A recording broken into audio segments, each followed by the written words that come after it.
from the point of view of multiple choice questions, would you share a few tips with us? Yeah, one of the things you should do is, like, if you are not sure about a question, don't linger around too much. Just flag that question as you go and come back to deal with it, because there are some questions you know the answers for sure, like 100% or 99% you're sure about an answer.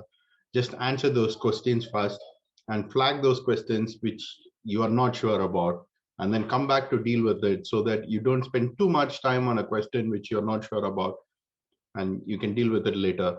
And also always remember to eliminate those which you are sure, among the 5 choices, eliminate those you are sure that it's not the correct answer. So once you eliminate those, then if there is 2 or 3 which looks very similar, which looks the most appropriate answer, then you have a less time to put your efforts on to focus on what is actually the correct answer.